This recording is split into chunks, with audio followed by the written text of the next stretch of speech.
Usa ka pagtuo, usa ka tingog, usa ka katawhan.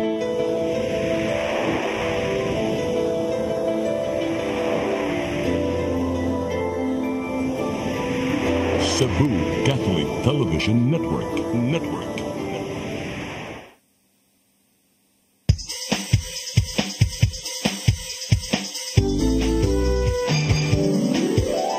Hello Cebu, maayong buntag.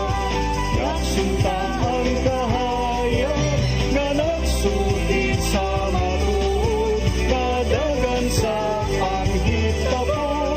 Hello Cebu, maayong buntag Pinoy.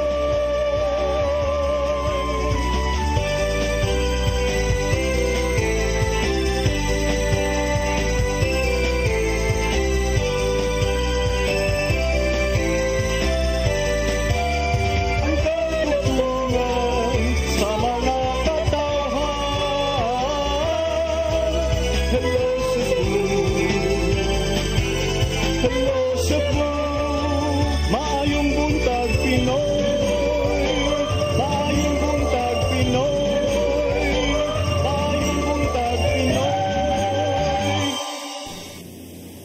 Hello Cebu, maayong buntag Pinoy. Adlaw karong Biyernes, adlaw sa tumbalang Bata Senyor Santo Niño, pitsa 11 sa buwan sa Abril tuig 2025. Kami yung mga alagad sa kahanginan. Ako si Malu Inocando Tabar. Ako si Attorney John Destacamento. Welcome sa atong programa ug mag-ubantahan dun sa alas 9 karong buntaga. Dita magdugay ato dayong ipadangat una ang ato ang latest weather update kay kung wa ka nabasa attorney Nagkilom-kilom.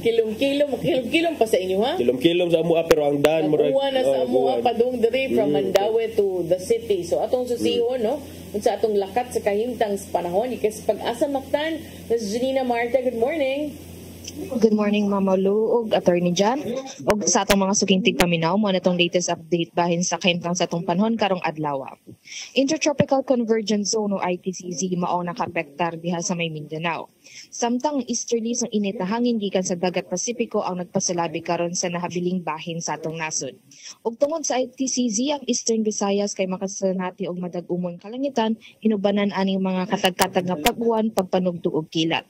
Samtang ang nahabiling bahin sa Kabisayaan lakip ng Cebu kay makasinati ta og generally fair weather nga naay mga patak-patak nga pagpauwan o pagpanugtog hilabi na pag-abot sa hapon tungod aning easterlies.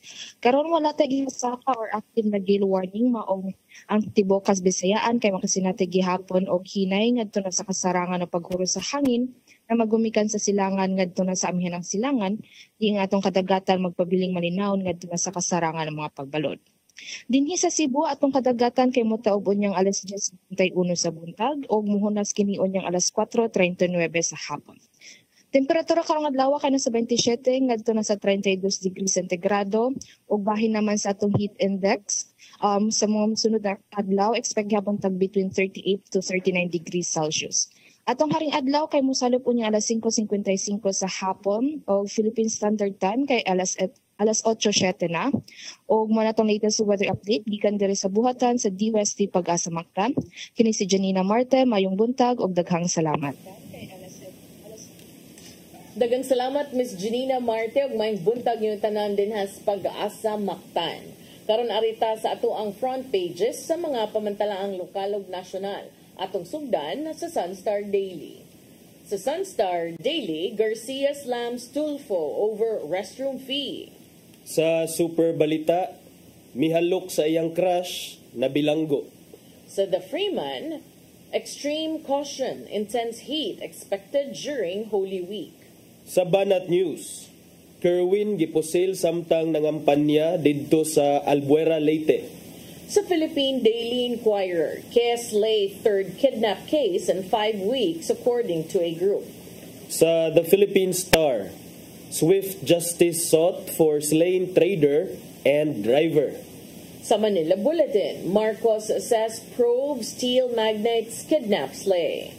Ug sa Tempo, abducted businessman and driver found dead. AKG chief relieved.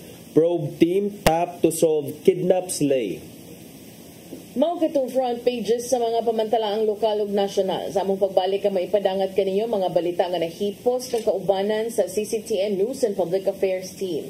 Please stand by. Hello Cebu, maayong buntag Pinoy. Maayong buntag Pinoy. Maayong buntag Pinoy. Discover the beauty of the Philippines.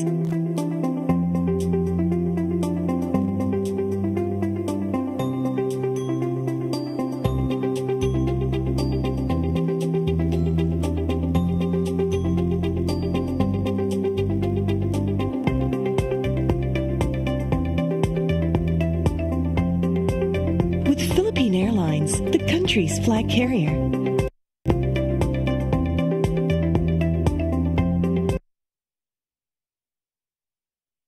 That lets you feel the warmth of the nation.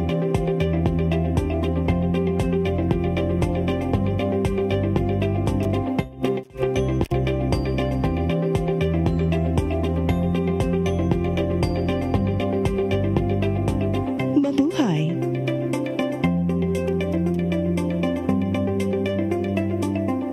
Kaiba sa mga politiko, matagal nang ginagawa ni Ariel Querubin ang ipaglaban tayo.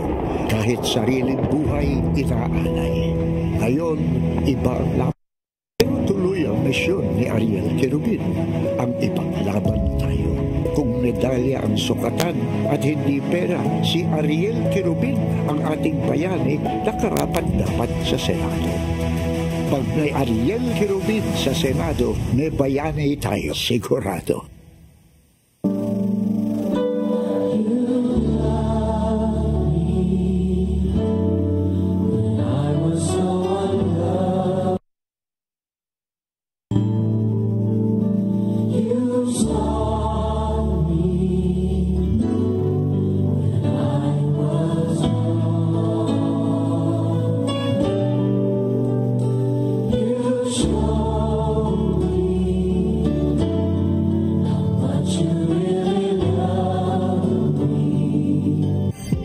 Ito ang programa kung saan magko-collaborate ang ating mga ozone doctors para ibahagi ang kanilang kaalamang medikal. I believe with all my heart that the Lord is allowing us to understand that He's the one who are extending this life and we have to take care of our body. Yes.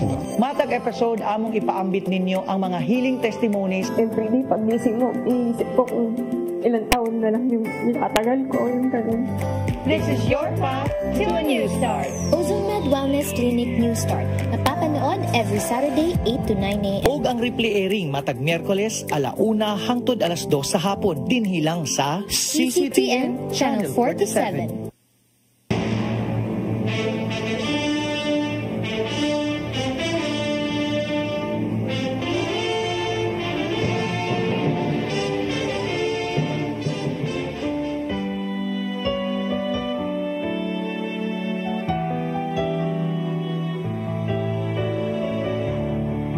Pagkadaghang klase sa taong ning kalibutan.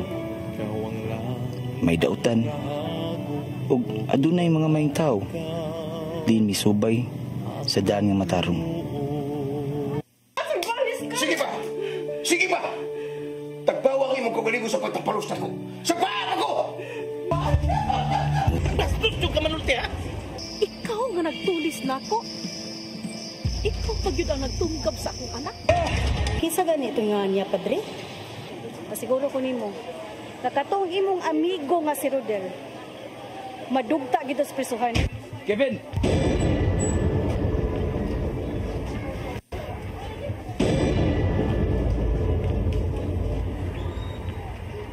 Kahit yung kaya ko uda! Rodel! Rodel! Ano yung angay sa taong gahi ko?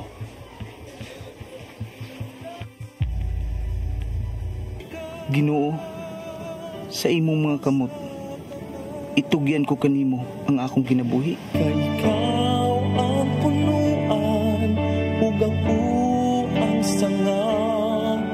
Kung ako hawakan nimo, dili ako makabuhay. Hello Cebu, hello Cebu.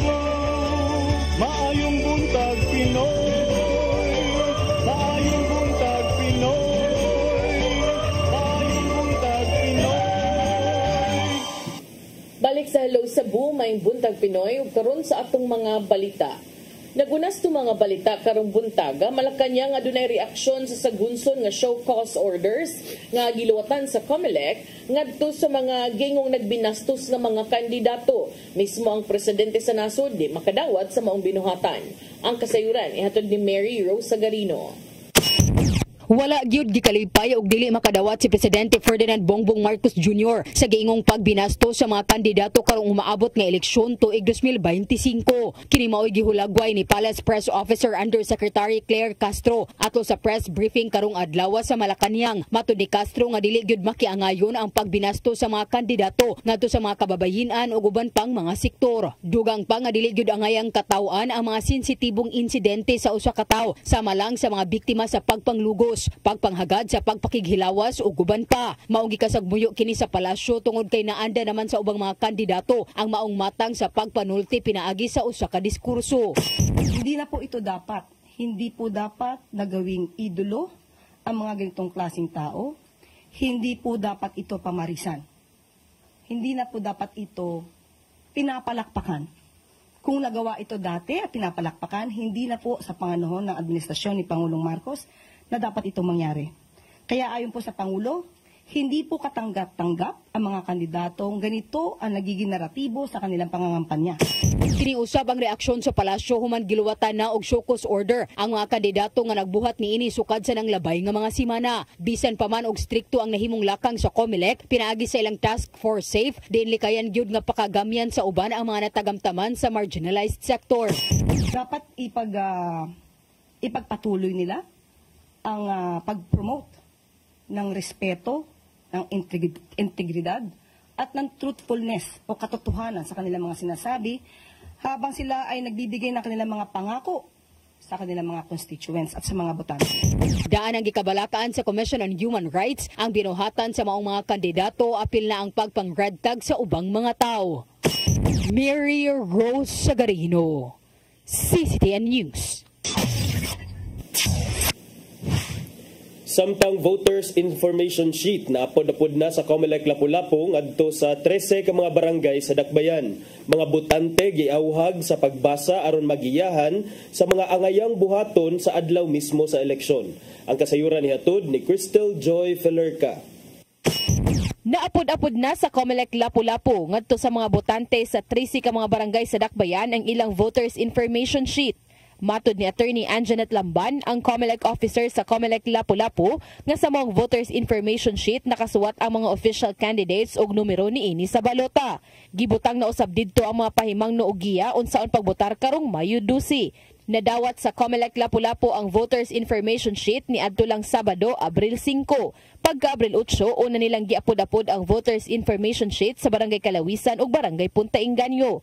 Kagahapong adlaw, Abril 9, didto usab sila nag-apod-apod sa mga barangay sa Olango Island, lakip na ang sa Kauhagan, Kaubyan ug Panganan. Sumapa ni Attorney Lamban nga ato silang pagpanghatag niini sa matag balay, nipahigayon sila og voters education and information campaign kung diin gipasabot nila ang katawhan sa kamahinungdanon sa maong papel.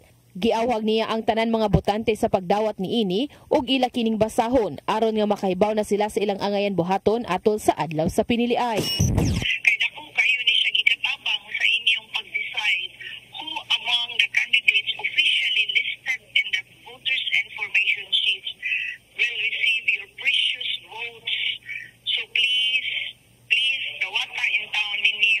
Dugang pa sa COMELEC officer nga pwedeng dalon sa mga botante ang mga voters information sheet sa ilang mga polling centers sa adlaw na mismo sa eleksyon.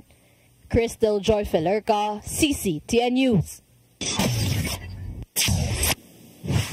Sa laing bahin, libreng pamahaw alang sa mga estudyante lukop nasud buot iduso ni senatorial candidate Kiko Pangilinan. Sa maong lakang laumang matabangan usab ang mga lokal nga mga mag-uuma. Ang kasayuran ihatod ni Gia Navarro. Sa iyang pagbisita dinhi sa Sugbo, buot iduso ni senatorial candidate Francis Kiko Pangilinan ang libreng pamahaw alang sa mga estudyante lukop nasod. Gitumbok ti Pangilinan ang natagamtamang kagutom sa mga tinunan, mong apektado ang ilang performance sa pagtungha. Sa datos gikan sa Philippine Statistics Authority netong 2024, niabot na sa 22.9% sa mga pamilyang Pilipino ang nakatagamtam og kagutom. samtang gitumbok sa report gikan sa statista nga nasinati ang food insecurity tungod sa kakuwang sa agriculture investment ug climate change. Pinagi sa pagpakaon sa mga estudyante, mas maminusan pa ang gidaghanon sa mga nangundang sa pag-eskwela. Pagdating doon sa eskwelahan, yung iba may amag na, o panis na, o nabubulok na. So it has to be decentralized. And when you buy directly from farmers and fisherfolk, sariwa, magandang quality, and of course, kikita ang ating farmers dahil added income, bibilhin ng gobyerno na hindi yung middleman na bumabarat. Kung mahimo ng balaod ang iyang gidusong libreng breakfast, apil sa mga matagan o benepisyo ang mga local farmers sa managlaing dapit. Gikasuboy hinuon ni Pangilinan ang pagpalabi sa mga middleman sa giingong nagpatuya nga pagpasaka sa presyo sa mga agriculture products. Maong sa mong programa, kuhaon mismo sa kagamhanan ang mga inaning agri-products gikan sa mga lokal nga mag-uuma o diano sab gamiton alang sa lutoong pamahaw ngadto sa mga tinun-an.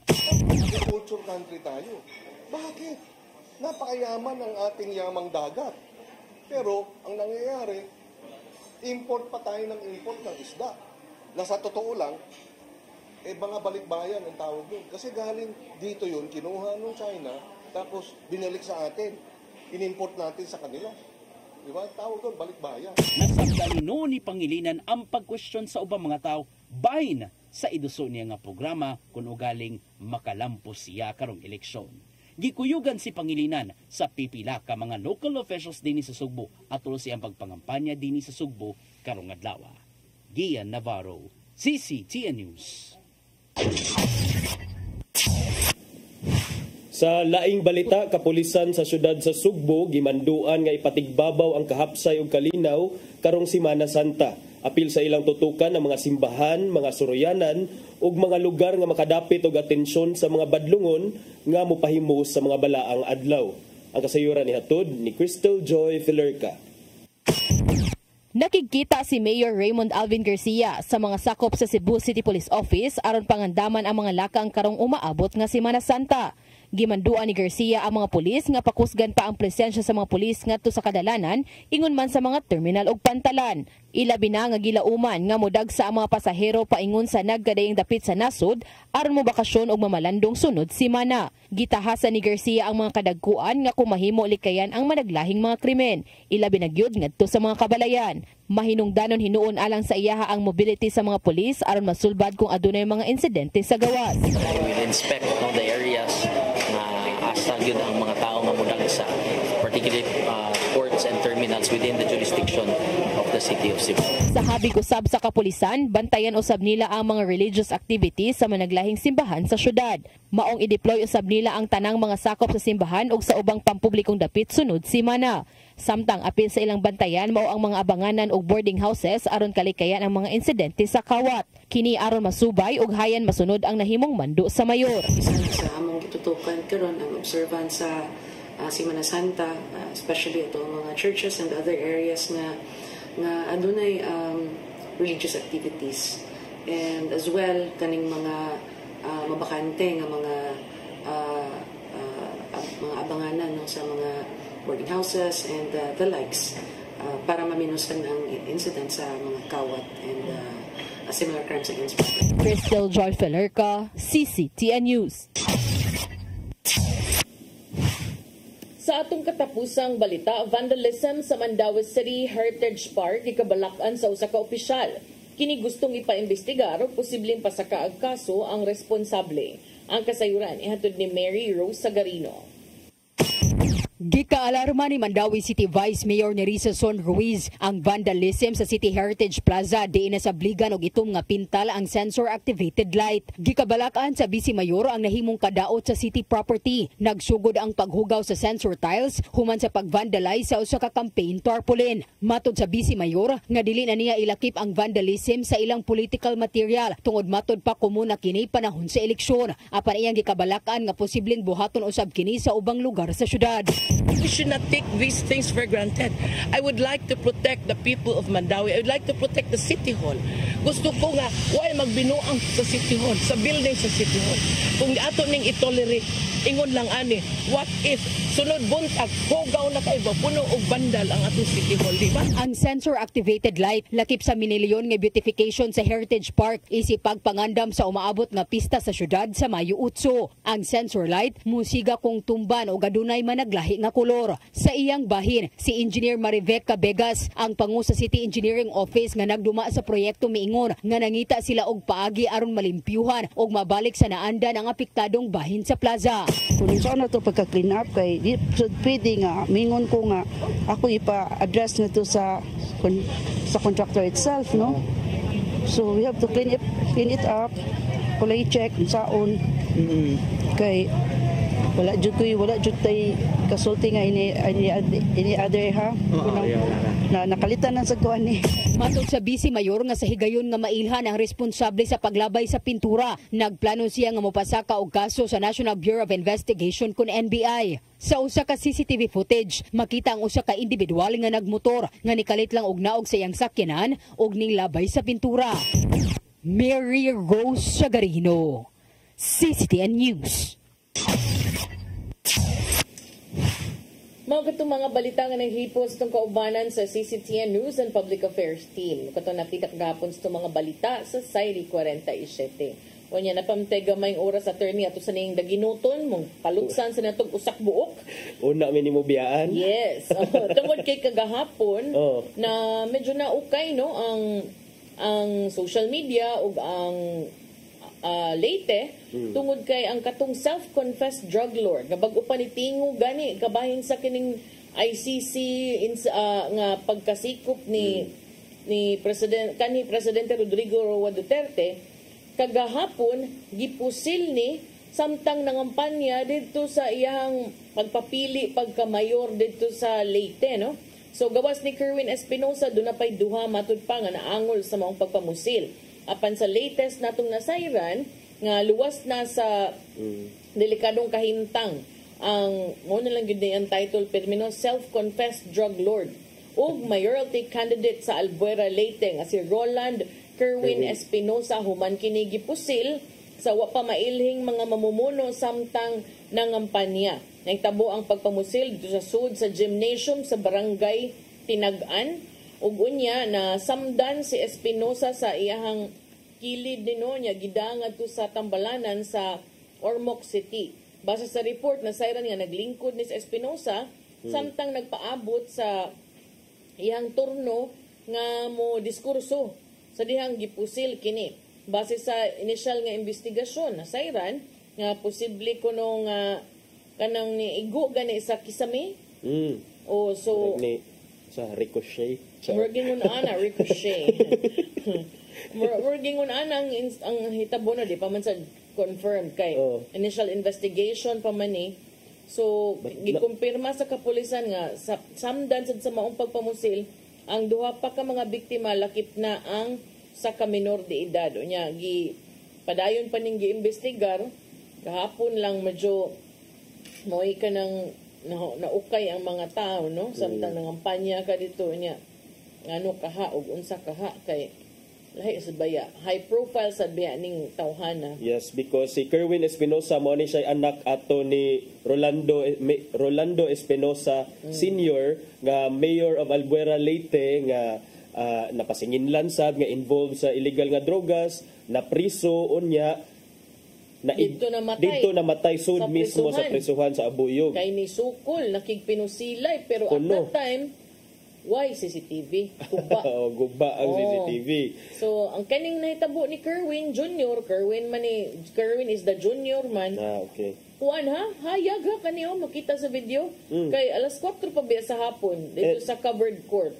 And then very public na naagani ingon ka na iduha ka buok na amongan for sure dili lang sila tao diha. So ambot unsa kay motibo ani partner knowing nga katong imong gi-mention number 1 ang ICC nga investigation iyang comment wara batay willing siya mo testify wara batay kanibaw kung usa ba siya sa mga motestigo. Or naningil na basad ang iyahang mga parokyano kaniadto, lahi sa parakyano sad kaniadto. So nasayran nga kung ani dughan niyang igo ha, gunshot wound sa chest.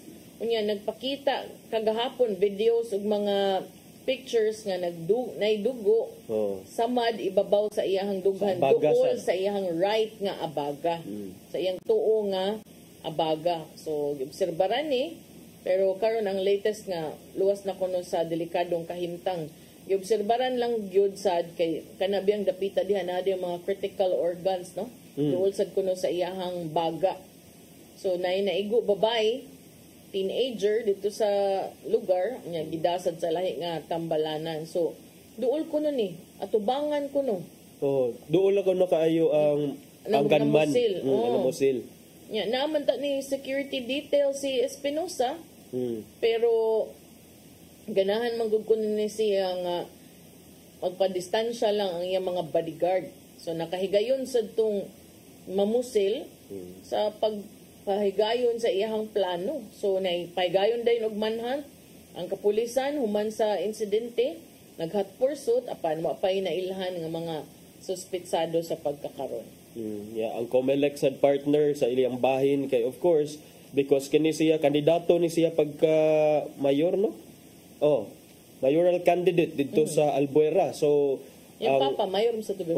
Yung papa mayor sab. So kining ingon matod pa ni COMELEC Chairman George Garcia nga kinahanglang mailhan ang mga mamumuno or ang kinsa may involved ato ang perpetrator, mga responsable sa pagpamusil kay especially karon dunay COMELEC gun ban unya dayon at the height sa election season. So mo na ang panawagan sa COMELEC. Hinaot pa unta nga dili nang balik ng mga inana nga kalaki no nga again kaybaw man ta nga wa ta kaybaw di ay nga unsa gyud kay so bagi kaybaw ta wa ta kaybaw depende gyud mo kay wa ta kaybaw kung unsa gyud motibo kay daghan magong angles unya wala pay nahisgutan ng mga pulis. But of course it could be politics siguro, it could be his involvement kay self-confessed man kani siya nga drug lord. It could be anything for now. So ngita tag update ana but basta ang history ani ni Kerwin kay dako gi tratar ni siya nga key or susi or kining yabi para kuno masulbad ang problema sa illegal nga drogas diha sa Eastern Visayas. Kay self-confessed drug lord man ni siya ambot. Yes. So wala partner. Anya, break sa ta ug sa pagbalik makauban ninyo sa attorney ganahan kay ni siya. Kunalay magsolo. Dunay mamiya. Sige. Human sa pipila ka painomdom, please stand by. Hello Cebu, maayong buntag Pinoy. Maayong buntag Pinoy. Maayong buntag Pinoy. Discover the beauty of the Philippines.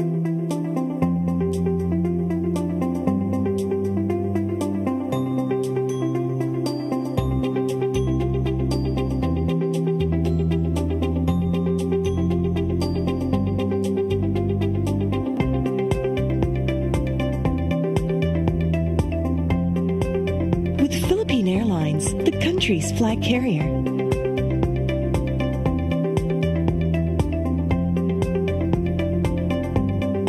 The airline that lets you feel the warmth of the nation.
nga way grado. Tungod niya. Kumahibo pa lang, mupili ang bayog ginikan. Mabilit ang tarong. Pero naman sa mga panahon, nagkikinahanglan ka na mo, ha? Nagkinahanglan may tao, kinahanglan may kasubungan sa mga problema. Anak ka pa, ma? Kung ang imong ginaharwa, magpangga mo ako. Magpangga o nagmahal ko ni mo.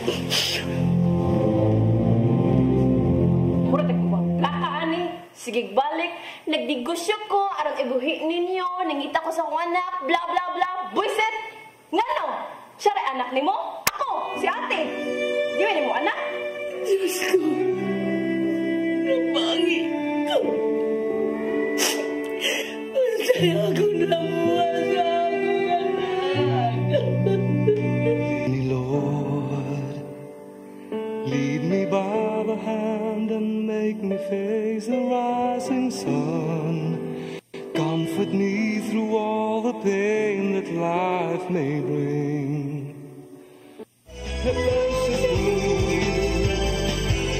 Hello, Cebu, maayong buntag Pinoy.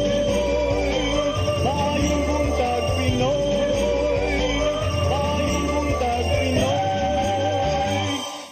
Balik ta sa Hello Cebu, maayong buntag Pinoy. O karon sa pagpadayon sa itong paghisgot-hisgot, mga higala, kaghapon atong gihisgutan diri sa atong programa katong surprise inspection ni Senator Raffy Tulfo diha sa Cebu North Bus Terminal diin iyang nakit-an ang mga kalapasan kuno, mga violations sa terminal, violation sa mga lagda sa transportasyon sama sa mga depektoso nga mga parte sa bus o uban pa. Karon mitingog na si Governor Gwen Garcia kay ang Cebu North Bus Terminal is being operated by the provincial government man. So kagahapon may patawag og press con si Garcia, iyang gi-question o sa manggod sa mga yango ni Senator Raffy Tulfo nga maoy chairman sa Committee on Public Safety diha sa atong Senado. May question siya nga ano kuno nang olekta og tag 10 pesos nga restroom fee diha sa Cebu North Bus Terminal kung mangihi kuno or mogamit sa mga pasilidad para mangihi or to relieve yourself, magbayad mag 10 pesos nga bawal man kuno na matud ni Senator Raffy Tulfo. Now kagahapon may eksplikar ang gobernadora nga ang pagpaningil og 10 pesos para na siya sa mga premium restrooms.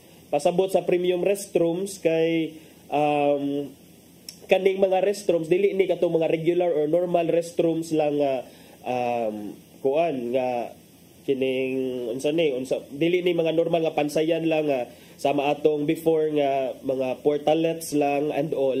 Kay kining premium restroom maybe kining aircon ni sila, maybe kining mas nindot ni og mga pasilidad nga mga pansayan.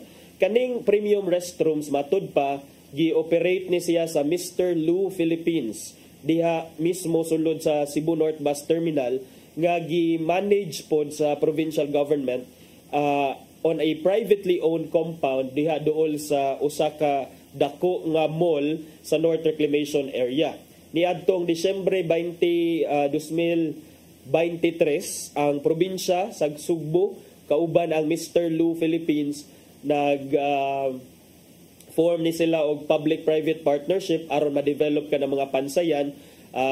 Gihulagway ni nga tech-enabled toilets in capital-run bus terminals. Diha sa dili lang sa Cebu North Bus Terminal but also didto sa Cebu South Bus Terminal diha sa Bacalso. Ambot unsay pasabot aning tech-enabled toilets. Si Governor Garcia miingon nga dunay panginahanglanon sa sanitary kon limpyo og well-maintained restrooms diha sa duha ka mga pinakadagko nga bus terminal sa probinsya sa Sugbo aron mahatagan og of course convenience ang mga pasahero ya affordable sa kuno ang presyo. So mo na nangolekta og tag 10 pesos gikan sa mga manggamitay aning mga premium tech-enabled toilets aron kuno of course para sa kuan para sa maong mga fasilidad. Ang mga commuters kuno kinsa tong mga tao nga dili gusto mo bayad og GIS, free man sila nga moadto sa doon na may mga free restrooms kuno inside sa mall diha sa North Reclamation Area. So muna siya, kinahanglan mo bayad, una ka makapangihi, una ka makakalibang siguro, or una ka maka-relieve sa imong kaugalingon, kinahanglan ka mo bayad og 10 pesos. Again, ang contention sa Kapitolyo, pinaagi ni consultant sa Capitol nga si Attorney Rory John Sepulveda nga ubos ko no sa balaod ang ginadili lang nga pagkolekta og mga fees mao kanang para sa mga regular nga restrooms. Pero again, kani kunong sa North Bus ug South Bus para man kuno ni sa mga well-appointed or deluxe facilities. Ambot sa kay wala man ko nakasuway og gamit aning unsa gyud ni ka deluxe facilities ang unsa nga klase sa mga pansayan ang naa diha kining gipakita. Okay, mao da ini siya. So nice signage to the left and right. Okay, mao ni ang usa sa mga pansayan diha sa ambot kung sa north ba ni or sa south, pero atong file photo nga makita karon, that's an example of the restrooms operated by MLP diha sa atoang bus terminals. Matod ni Attorney Sepulveda nga ang Cebu North Bus Terminal nga iyahang karon located man siya diha atbang sa anang SM City Cebu, no? Ato ng panganlan SM City Cebu diha sa May Mabolo. Usa ka compound na siya, ang iyang location dili pa kuno na final, so dili jud ka makahimo diha og mga improvements sama sa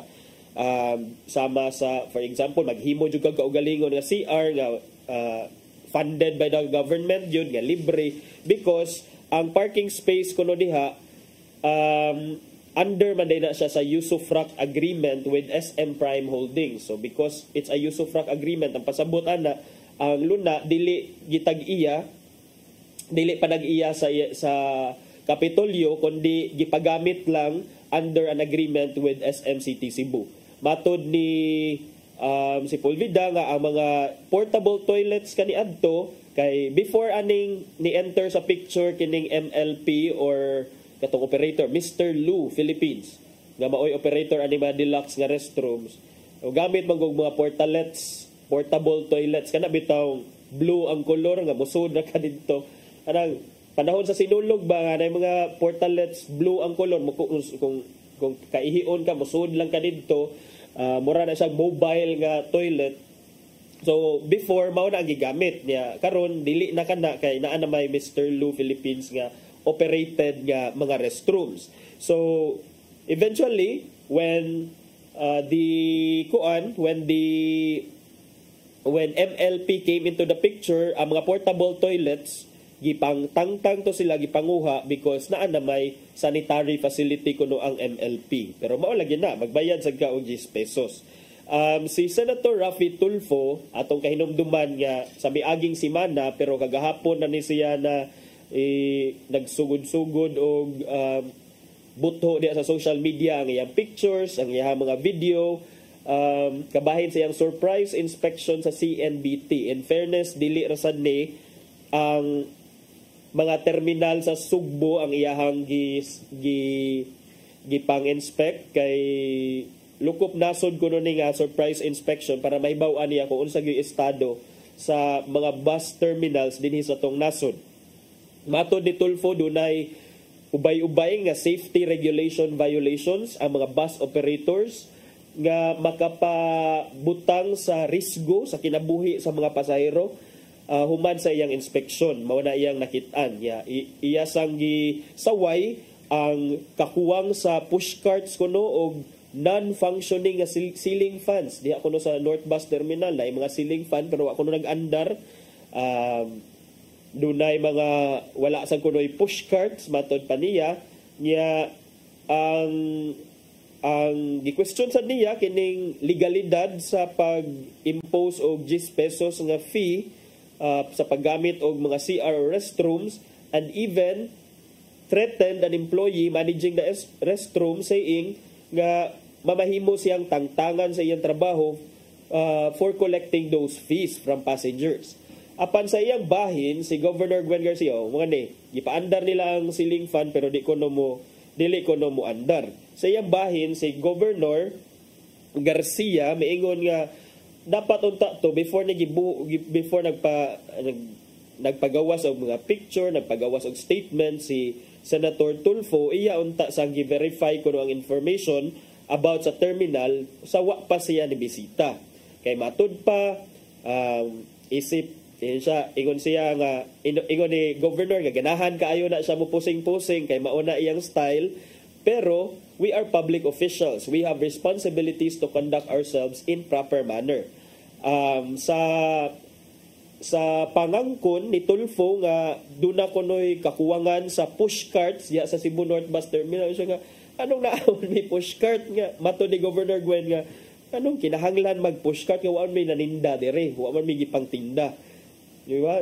Sa ato murag it's uncommon for a bus terminal to have those equipment, to have those facilities or equipment kanang pushcarts.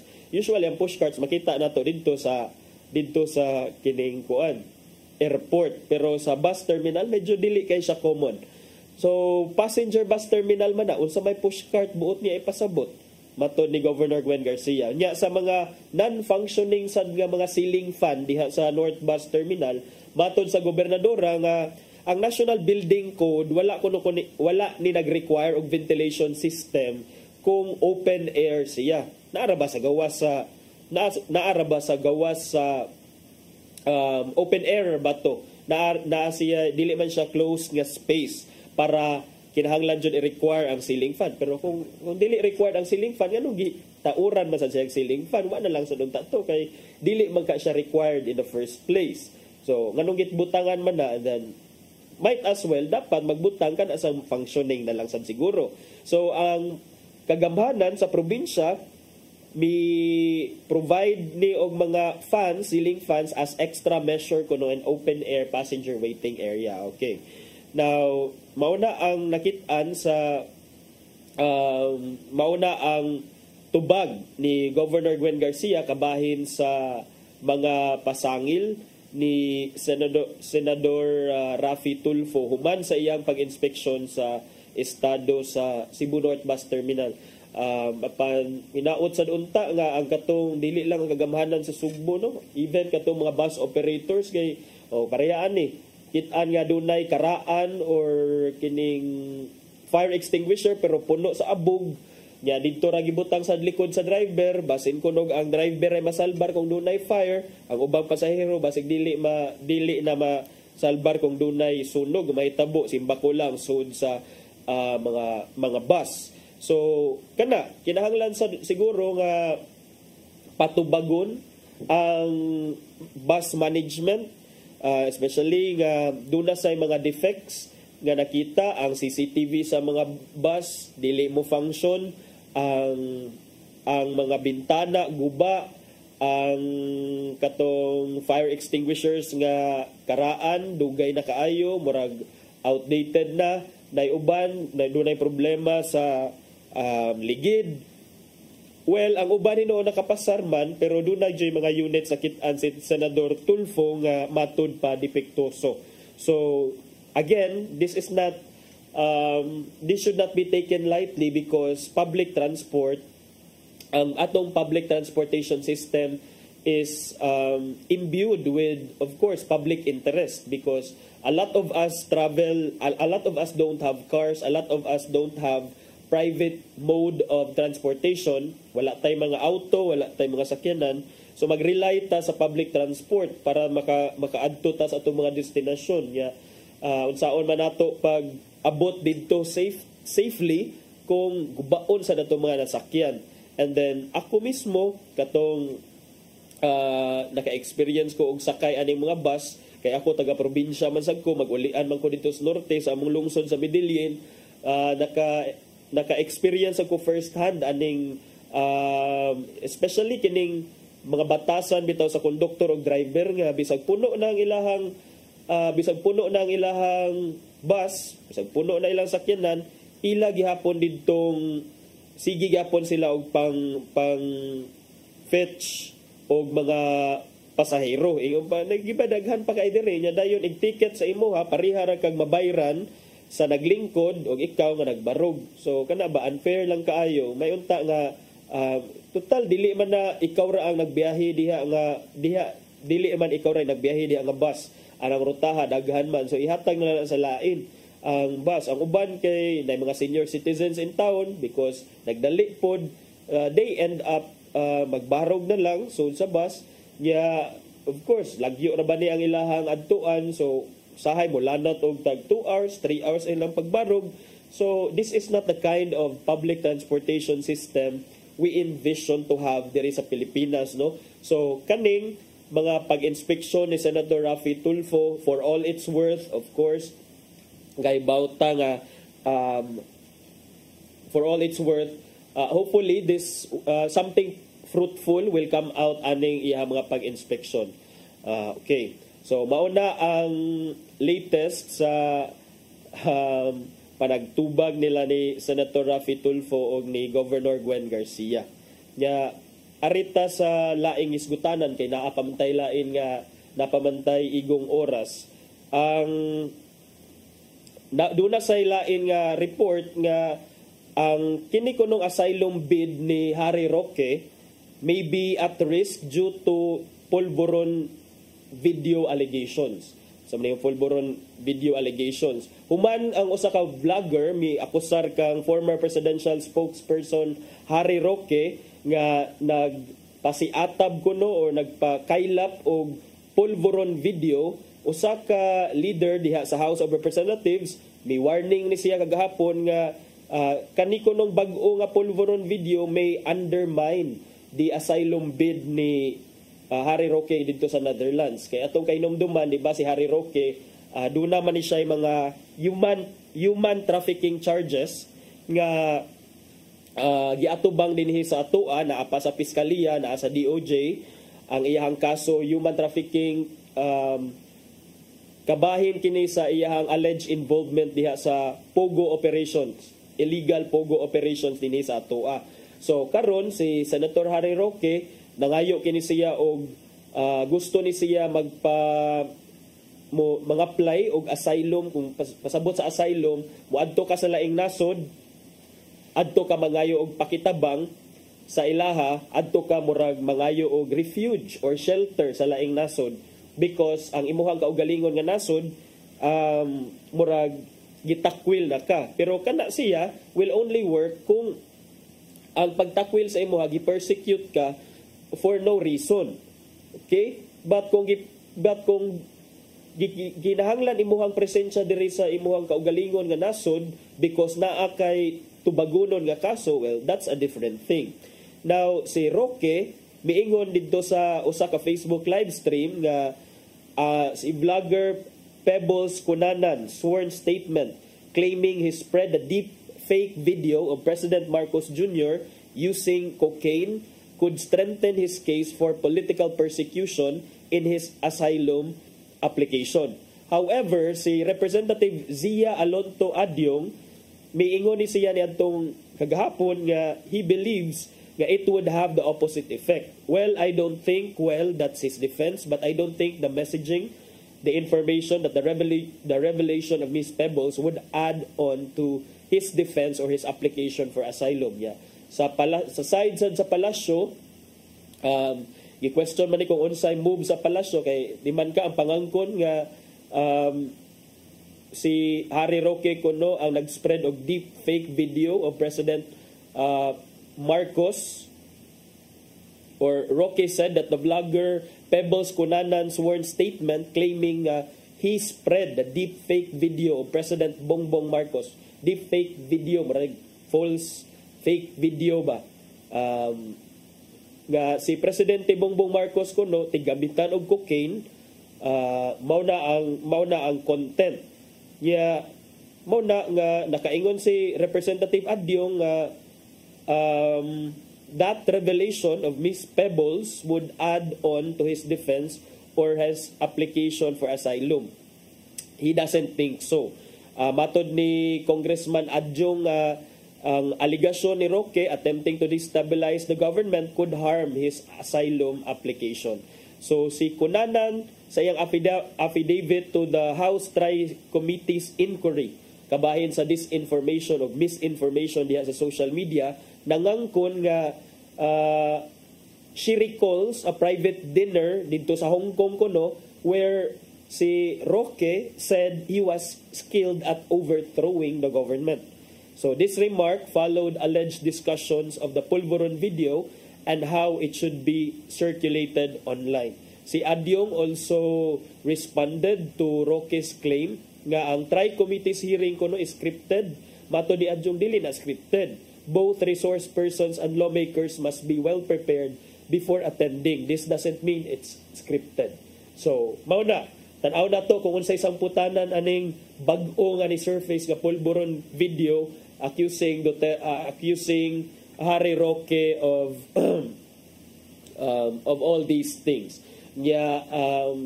Tan-awon sad nato atong atangan kung i-grant ba sa gobyerno sa Netherlands ang iyahang pagpang-apply og asylum didto o kay bawo naman ta nga kasamtangan karon nga napriso didto sa The Hague sa susamang nasod sa Netherlands ang kaalyado ni Harry Roque, yung boss sa una nga si former President Rodrigo Duterte. Unya, murag napupos na atong oras dinhi sa atong programa atong tan-awon kung unsay giandam ni Tatay Dodong nga pulong og kinabuhi.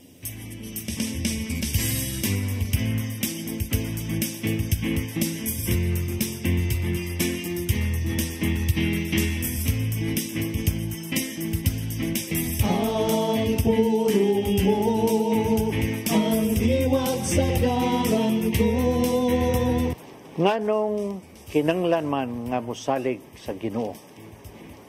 Tungod kay ang Ginoo may nindot nga saad kanato. Musalig kaniya. Sa Juan 14:1 nagingon, ayaw kamo kagol, salig kamo sa Dios ug salig kusab kanako. Si Jesus mismo ang nagsulti dinhi. Nan, angay ba ka nga kita magduda pa sa maong saad? Sa Hebreo 4:12 nagingon, kay ang pulong sa Dios buhi ug gamhanan ug mas hayt pa kay sa bisan unsang espada aduhay suwab. Mao nga ang bisan unsang saad sa Ginoo sa balaang kasulatan, kung imong dawaton ug tuhuan, imo gayong masinati ang katunghanan. Kay kung ikaw magduha-duha, kini dili ikahimot sa Ginoo. Di na sa Santiago 1:6-7 nagingon, apan pangayua siya, uban ang pagtuo sa wala gayoy pagduha-duha. Kaya ang pagduha-duha sama sa balod, nga manunot bisag asa huyop sa hangin. Ang tao nga ingon ini, dili makabaton nga hatagan sa Ginoo siyang ipangayo. Kay madudahon man siya ug walay tino nga tumong sa tanan niyang buhaton. Kung sa mga igsoon, ihatag ang tanan nimong pagsalig sa Ginoo, kay ang iyang gugma mo'y mutimaan kanimo. O kini, usab manalipod kanimo sa tanang kadaot, kay luwas ka diha sa iyang pag-amuma. Mo kini, ang pulong nga maghatag kanato giya karong adlaw. Magampo kita. Ginoo, gusto namang ihatag ang tanan namong pagsalig diha kanimo. Apan sa panahon sa among mga pagsuway, muluag ang among pagtuo ug duna pagani mga higayon nga kami magduda sa imong mga saad. Hatagi kami sa grasya aron motubo pagayod ang among pagsalig kanimo, aron madawat namo ang milagro nga among giampo. Amen. Ngayon samahan sa anak sa Espiritu Santo. Ang pulong mo, ang iwat sa dalan ko. Pulong og kinabuhi ni Tata Dodong Limchua may nagtapos sa atong tulumanon karong buntaga. Ato sa pasalamatan ang Philippine Airlines, si Archbishop Jose Palma, Nanay Diana Limchua ug Tatay Dodong Limchua. Nya salamat sab sa among news manager Cap Dennis Tabar, uban ang kaubanan nato sa TOC sa atong technical team nga sila si Sir Robert, Ma'am Inday, Sir Matmat, Miss Mabel ug Miss Joanne. Ingon man nilang Sir Michael, Sir Rodel, Sir Raymond, Sir Bruce ug of course si Sir Ferdy. Nya manamilit na lang ta kay nahuman na sad ang usa ka semana nga panagsaw nato dinhi sa tong programa sa ngana lang ni Malu Inocando Tabar ang ako ang co-anchor, ako si Attorney John Destacamento. Magkita-kita na sabta sunod semana dinhi sa tong programang Hello Cebu, mayong buntag Pinoy.